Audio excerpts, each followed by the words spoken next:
Bonjour, bienvenue sur NTD Actualité. En prévision des Jeux Olympiques de 2024 à Paris, hier, le ministre de l'Intérieur, Gérald Darmanin, a annoncé le déploiement de 35 000 agents de sécurité et de l'armée pour protéger la cérémonie d'ouverture. Le défilé fluvial prévu sur 6 km de la Seine sera un événement majeur. Des centaines de milliers de spectateurs sont attendus, mais le ministère de l'Intérieur se prépare également à être confronté à de potentielles menaces de sécurité, dont des attaques par drone. Hier, le ministre de l'Intérieur Gérald Darmanin a déclaré que la France allait déployer 35 000 agents de sécurité, ainsi que l'armée, pour protéger la cérémonie d'ouverture des Jeux Olympiques de 2024 contre les menaces de sécurité, y compris les frappes de drones.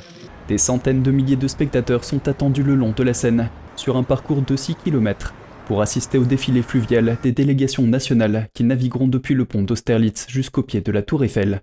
Après les Jeux de Tokyo tenus à huis clos et marqués par le Covid, Paris promet un spectacle sportif ouvert au plus grand nombre, mais se prépare à de multiples risques en matière de sécurité, qu'il s'agisse de frappes menées par des drones ou de cyberattaques, ou encore d'activistes pour le climat et de manifestants anti-gouvernementaux. Le ministre de l'Intérieur Gérald Darmanin a déclaré que des renforts viendraient du ministère de la Défense. L'armée française est chargée de diriger les défenses du pays contre les attaques de drones. Sur les drones, c'est une menace totalement nouvelle surtout. Et donc je pense que nous avons toujours beaucoup à travailler sur la menace classique, qu'il s'agisse de la délinquance, qu'il s'agisse de la personne qui pourrait venir avec une arme, quelle que soit cette arme, ou une bombe, quelle que soit cette bombe, pour commettre des méfaits à Paris. Mais nous savons détecter et pouvoir combattre cette menace. L'arrivée de drones sur les théâtres d'opérations civiles, puisque ça existe déjà sur les théâtres d'opérations militaires, chargés d'explosifs par exemple, est pour nous évidemment quelque chose de nouveau. Darmanin a indiqué que le gouvernement demanderait aux forces de police d'autres pays d'Europe d'intensifier leurs échanges de renseignements sur les individus susceptibles de représenter une menace terroriste, afin d'éviter qu'ils n'arrivent sur le sol français.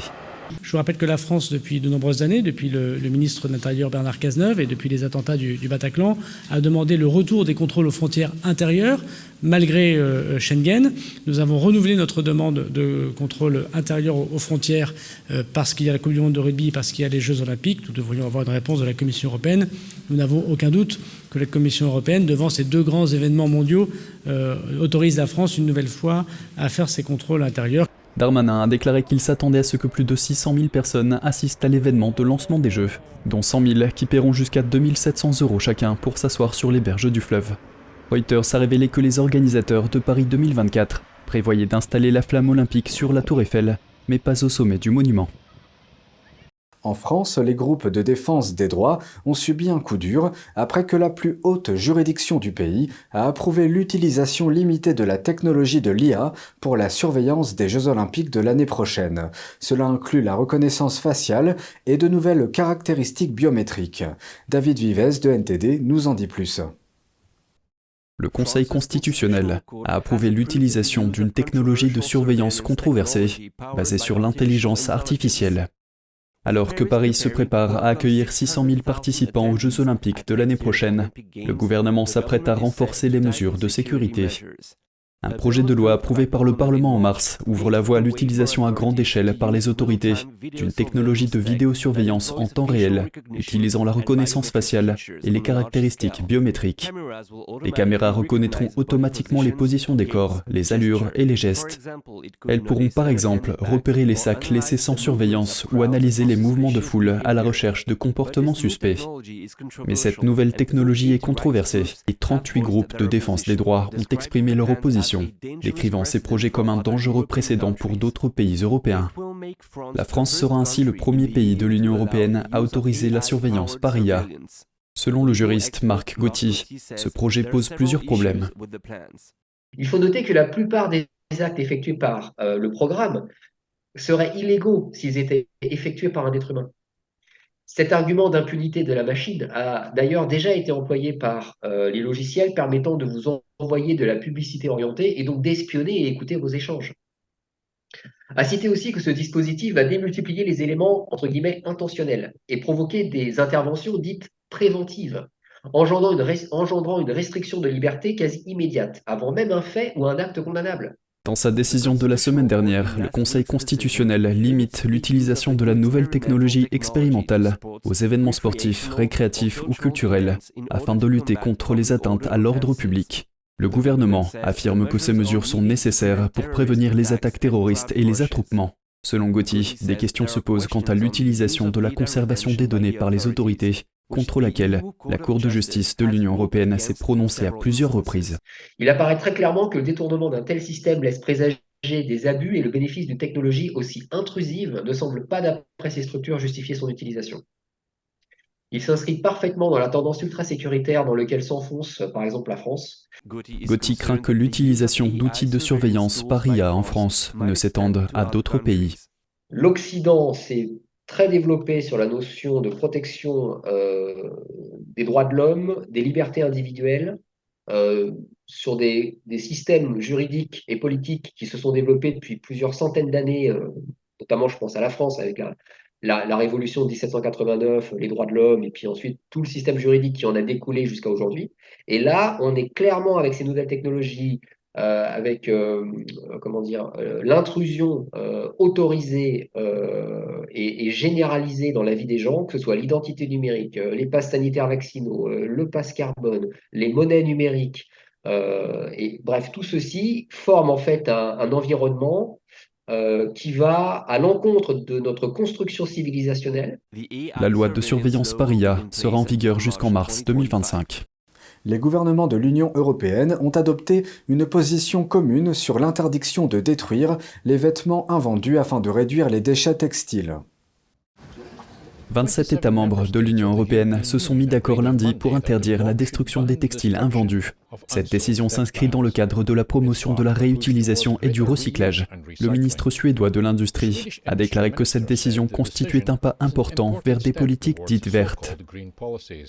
Le règlement favorisera l'économie circulaire dans l'UE en créant un cadre permettant à la Commission de fixer des exigences pour les produits en termes de durabilité environnementale. La consommation de textiles en Europe a le quatrième impact le plus important sur l'environnement, après l'alimentation, le logement et la mobilité. Près de 6 millions de tonnes de textiles sont jetées chaque année dans l'UE, soit environ 11 kg par personne, dont une grande partie est mise en décharge ou brûlée. La nouvelle loi prévoit également la création d'un nouveau passeport numérique du produit, détaillant la durabilité environnementale d'un produit. La proposition législative doit encore être approuvée par le Parlement européen avant de devenir loi. Au Royaume-Uni, un groupe d'universitaires de l'université d'Oxford défend la liberté d'expression au milieu d'une polémique sur une éminente féministe que certains tentent d'annuler. Un reportage signé Jane Warrell de NTD. Les universités doivent rester des lieux où l'on peut discuter ouvertement de points de vue controversés. C'est l'avis de plus de 40 universitaires d'Oxford qui ont écrit dans le journal britannique The Telegraph. Ils sont intervenus dans un contexte de tension autour de la féministe Kathleen Stock, qui s'oppose à l'auto-identification des sexes et affirme que les femmes transgenres ne sont pas des femmes. Plus d'une centaine d'étudiants ont condamné les menaces présumées adressées à Oxford Union qui avait invité Kathleen Stock à un débat. Le vice-chancelier de l'université a également défendu le droit à la liberté d'expression sur le campus. Pour beaucoup d'entre eux, ce point de vue pourrait mettre leur emploi en péril. Il n'y a pas un seul vice-chancelier, vice-chancelier adjoint ou cadre supérieur de quelconque université britannique que ce soit qui ose dire qu'il croit au sexe biologique, qui ose dire qu'il y a des hommes et des femmes, ils perdraient leur carrière. Il s'agit de la plus grande querelle à l'université depuis que les étudiants ont demandé que la statue de Cecil Rhodes soit enlevée. D'autres universités britanniques ont également été confrontées à des tensions concernant la liberté d'expression et les orateurs critiques à l'égard des femmes. Les féministes critiques à l'égard du genre, comme vous les appelez, les féministes qui croient au sexe biologique, sont à l'avant-garde. Ce sont des individus fougueux qui croient simplement qu'ils veulent être ce qu'ils sont. Des centaines de militants transgenres sont attendus pour protester contre le débat de Kathleen Stock qui aura lieu la semaine prochaine. Jane Warrell, NTD Actualité. La Grande-Bretagne a finalement décidé de ne pas fermer ses instituts Confucius. Le Premier ministre britannique avait promis d'interdire ces programmes, mais il a changé d'avis. Pékin les qualifie de programmes d'échange culturel et linguistique, mais ils sont largement considérés comme un outil d'infiltration de l'Occident. Malcolm Hudson, de NTD, s'est entretenu avec un expert qui a qualifié cette volte-face de décevante. Le Premier ministre britannique Rishi Sunak a renoncé à sa promesse électorale de fermer les 30 instituts Confucius parrainés par l'État chinois au Royaume-Uni. Mark Sidwell, directeur de recherche à la Henry Jackson Society, s'exprime sur cette décision. Il est incroyablement décevant d'apprendre que Rishi Sunak est revenu sur sa promesse explicite de fermer les instituts Confucius du Royaume-Uni. Un porte-parole de Downing Street a déclaré que le gouvernement était conscient des inquiétudes suscitées par l'ingérence de la Chine dans les universités. Il retire le financement gouvernemental des instituts, mais ils ont déclaré qu'ils jugent actuellement qu'il serait disproportionné de les interdire. En apparence, les instituts Confucius promeuvent la langue et la culture chinoise, mais selon Sidwell, ils sont profondément liés au réseau de propagande du Parti communiste chinois. Il s'agit en fait d'organes de propagande installés au sein de nos plus importantes institutions universitaires, et c'est un arrangement insupportable. Une enquête menée par la Henry Jackson Society a révélé que le personnel de l'Institut Confucius originaire de Chine doit se soumettre à un contrôle politique et s'engager à respecter la loi chinoise lorsqu'il se trouve à l'étranger. Selon Sidwell, lorsque les instituts sont en place, ils s'engagent dans des activités qui dépassent le cadre de l'éducation. Ils font pression sur les politiciens, ils s'adressent aux groupes d'affaires et ils diffusent constamment un message très particulier émanant du PCC. Ils n'organiseront pas d'événements traitant en détail des problèmes des Ouïghours et du génocide ouïghour. Ils n'aborderont pas la répression des libertés à Hong Kong. Ils n'aborderont pas les problèmes du Tibet. Son objectif est de garantir la liberté d'expression et de discussion sur les campus universitaires. Cette loi a été adoptée pour des raisons nationales, parce que certains orateurs dans les universités étaient annulés ou censurés. Mais il se pourrait bien que cela ouvre la voie à une offensive contre les instituts Confucius, car ces derniers ne sont manifestement pas concernés par les valeurs de liberté d'expression qui sont au cœur des universités occidentales et de ce qu'elles défendent. Sidwell a déclaré qu'il était extrêmement important pour le Royaume-Uni d'étudier la langue et la culture chinoise, car elle joue un rôle essentiel au XXIe siècle. Mais il a ajouté que cela ne doit pas se faire à travers la lentille déformée de la propagande du PCC. Malcolm Hudson, NTD Actualité, Londres. Partons maintenant en voyage dans la Chine impériale la plus récente. Le British Museum présente des objets de la Chine du 19e siècle dans le cadre d'une exposition unique en son genre. À l'époque, un tiers de la population mondiale vivait en Chine, soit environ 400 millions de personnes. La dynastie Qing se déploie sur une carte représentant le dernier empire de Chine. C'est l'objet d'ouverture de l'exposition intitulée « Le siècle caché de la Chine ». Il s'agit d'une exposition très novatrice, car il n'y a jamais eu d'exposition sur le 19e siècle dans le monde. Il y a eu des expositions de peinture, de photographie, mais rien de cette ampleur. Et cela s'explique en partie par la violence du 19e siècle. Cette période a été marquée par des troubles politiques, des guerres et la mort de millions de personnes. Mais l'exposition met l'accent sur les objets de la vie quotidienne, vêtements, accessoires, dessins et cartes. Une section est consacrée à l'armée de l'époque, qui s'appuyait sur les bannerets, l'élite des soldats héréditaires. Elle montre l'un des généraux d'élite assis sur une grande chaise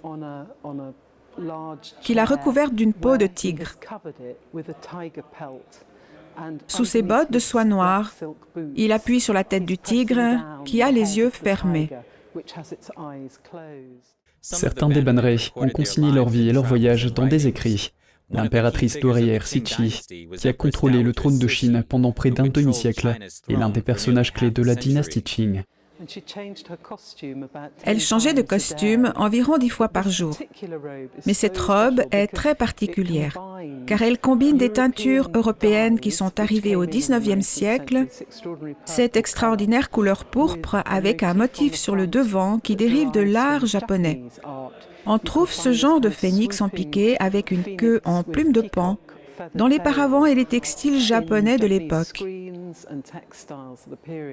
Un autre point fort est un double portrait de Lu Chifu et de sa femme Madame Lu, d'un artiste inconnu. Les peintures ont probablement été réalisées alors que le couple était encore en vie. Elle meurt vers 1876 et elle a cette image extraordinaire qui a presque un visage photographique et puis un vêtement bleu magnifiquement peint bordé d'une broderie dorée et de boucles d'oreilles en jade et en or. C'est une femme très ordinaire. Elle s'entend bien avec son mari. Elle a élevé ses enfants de manière à ce qu'ils soient assidus dans leurs études. Elle suivait un régime végétarien strict et vivait à Guangzhou, dans l'extrême sud de la Chine. Les biens des personnes aisées reflètent l'influence des techniques modernes, parfois étrangères. Cette exposition est gigantesque et aborde un sujet que la plupart des Occidentaux ne connaissent pas, à savoir la fin de l'Empire chinois avant qu'il ne se transforme en la Chine moderne contemporaine que nous connaissons aujourd'hui. L'exposition Le siècle caché de la Chine se poursuit jusqu'en octobre au British Museum.